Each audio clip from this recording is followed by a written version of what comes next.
अच्छे और बुरे भावों की उत्पत्ति, ये 10 बातें प्रधान होती हैं। आपके अंदर अच्छे भाव आ रहे या बुरे भाव आ रहे तो उनमें 10 बातें प्रधान हैं। पहला, स्थान। आप कहां बैठे हैं, कहां रह रहे हैं, किस जगह खड़े हैं, आपको स्थान देख करके ही बर्ताव में उतरना है। जैसे मदिरालय है, आप वहां खड़े होंगे तो तमोगुण अपने आप बढ़ने लगेगा, आसुरी प्रवृत्ति बढ़ने लगेगी। ऐसे ऐसे जिस स्थान पर खड़े होने से, देखने से, बात करने से हमारी वृत्ति बिगड़ रही, उस स्थान का तत्काल त्याग कर देना चाहिए, वहां से हट जाना चाहिए। पहला है स्थान। जैसे सत्संग, यमुना जी का एकांतिक पावन तट, किसी लता के नीचे, किसी संत भगवान के सानिध्य में, अब हमारा ये स्थान भजन वृत्ति बढ़ाएगा। उस व्यक्ति का घर जिसके पास जाने से वासनाएं बढ़ रही, उस स्थान में जहां दृश्य देखने से हमारे अंदर गंदी बातें आ रही, पहला है स्थान। दूसरा है अन्न। बहुत बड़ा प्रभाव अन्न।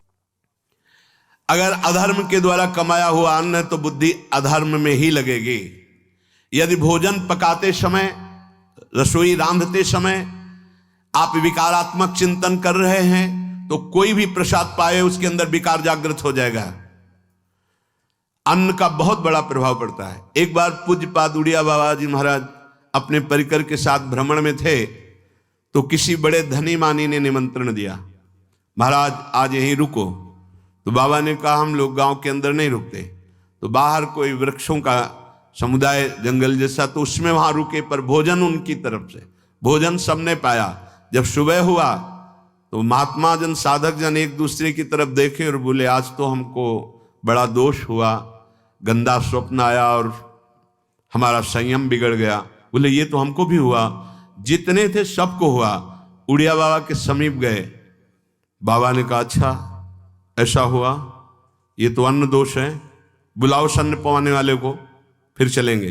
बुलाया और बाबा ने कहा बिल्कुल सत्य बोलना, नहीं तो आप जानते हो इतने महात्माओं के संयम को आपने भ्रष्ट कर दिया, सत्य बोलना क्या बात थी। तो उनका महाराज संतान नहीं हो रही थी, सुना था आप बहुत सिद्ध महापुरुष हैं तो आपके परिकर को इसीलिए पवाया, अंदर काम भाव था कि हमारे कामना थी कि संतान उत्पन्न हो, वैसे चिंतन करते हुए बनाया ऐसे। बोले सबका संयम नष्ट कर दिया, होश में, नरक जाने वाली बात मत सोचो। अरे संतों को पवाओ जैसे अपने पुत्र को पवाते हैं, ऐसी भावना करनी चाहिए। आज हो भाग्य तो परिणाम खुद मंगल में निकलेगा। काम भाव से युक्त होकर क्यों बनाया, सब संतों के अंदर विकार पैदा कर दिया।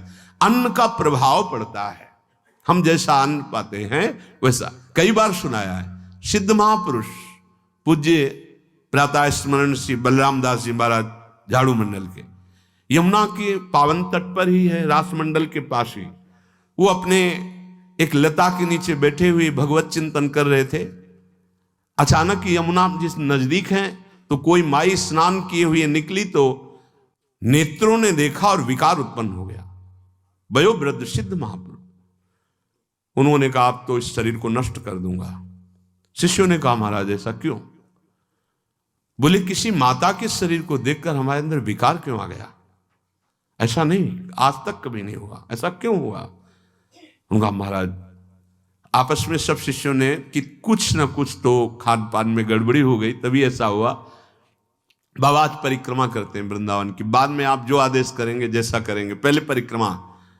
वृंदावन की परिक्रमा का बहुत बड़ा प्रभाव, जब कभी मन आपका ऐसा विक्षिप्त हो, परेशान हो, तत्काल परिक्रमा प्रारंभ कर देना, नाम जप करते हुए। आप देखना परिक्रमा पूरी होते होते शांति हो जाएगी। बाबा ने खूब नाम कीर्तन करते हुए शिष्यों के साथ परिक्रमा दी, मन का विकार शांत हो गया। उनका ऐसा कैसे हो सकता है कि हमारे अंदर विकार आ गया? ये बड़ी सूक्ष्मता का विषय है। कल प्रसाद कहां से आया था? उस समय लाड़िले गोविंद देव जी महाराज यहीं विराजमान थे वृंदावन में। बोले तो ठाकुर गोविंद देव जी का प्रसाद आया था। लकुट उठाई, गए हो तो भगवत स्वरूप तस्मित तज्जने भेदा भावात, भगवान और भगवान के ऐसे जनों में भेद नहीं होता, वो भगवत स्वरूप होते हैं। गए और कहा बताओ आपका प्रसाद न पावे तो अपराध लगे कि प्रसाद नहीं पाया, और प्रसाद पावे तो हमारे अंदर काम जागृत हो जाए, हम तो मरे ना दोनों तरफ से। तो ठाकुर जी बात कर रहे थे, दूसरों को नहीं सुनाई दे रहा था। कह रहे थे कि देखो नाराज मत हो, कलकत्ता की वैश्या थी, उसने भोग लगाया, अब उसने भोग लगाया तो हमने चख पाया, तो आपको प्रसाद का किनका लेना चाहिए? किसने कहा था कि पूरा प्रसाद पाइए? जरा किनका ले लेते हो, मधुकरी पाते। हाँ ये बात आपकी मान, तो हमारा तो पूरा विश्व है, कोई भी भोग लगाएगा हम तो पाएंगे, और हमारे प्रसाद की निष्ठा आप सबके हृदय में, तो किनका लीजिए, पूरा मत पाइए। सोचिए, भगवद अर्पित प्रसाद और वृत्ति, भगवान ने आदेश किया किनका पाओ, माधुकरी मांग के खाओ। यहां वर्णन कर रहे, यदि हम अन्न थोड़ा भी हमारे अंदर दूषित चला गया, तो जब कभी ऐसी विकार की भावना हो, आपके अंदर विकार बन रहा है, तो खोजिए। आपने कोई दृश्य देखा है, आपने किसी से बात की है, आपने कोई ऐसा संकल्प बनाया, नहीं, तो फिर भोजन दोष आ गया, अब आज उपवास कर दो। जब तक वो वृत्ति न नष्ट हो तब तक कुछ मत पाना, जल से काम चलाना, तो एक दिन एक पहर अपने आप शांत हो जाएगा।